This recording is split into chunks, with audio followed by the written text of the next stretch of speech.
Undan so'ng aktiv degan tushunchalar bor. Ya'ni aktiv degani bu iqtisodiy qiymatga ega bo'lganda naqd pulga aylantirish mumkin bo'lgan resursimiz va bu resurs bizga daromad olib kelishi, xarajatlarimizni kamaytirishi va qiymatini saqlashi mumkin bo'lgan instrument, ya'ni resurs hisoblanadi.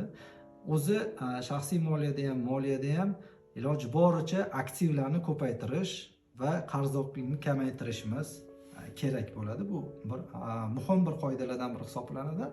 Ya'ni moddiy aktivlarga nimalar kiradi? Moddiy aktivlarga agarda siz avtomobilingiz bo'lsa-da va uni ijaraga bersangiz, u sizga har doimiy qanaqadir daromad olib kelsa, bu sizni aktivingiz hisoblanadi. Yoki bu bankdagi omonat, u ham aktiv hisoblanadi.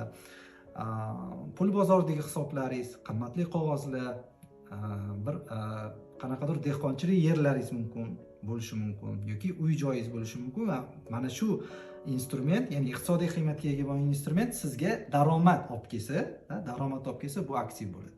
Ya'ni iloji boricha aktivlarni ko'paytirishimiz kerak bo'ladi.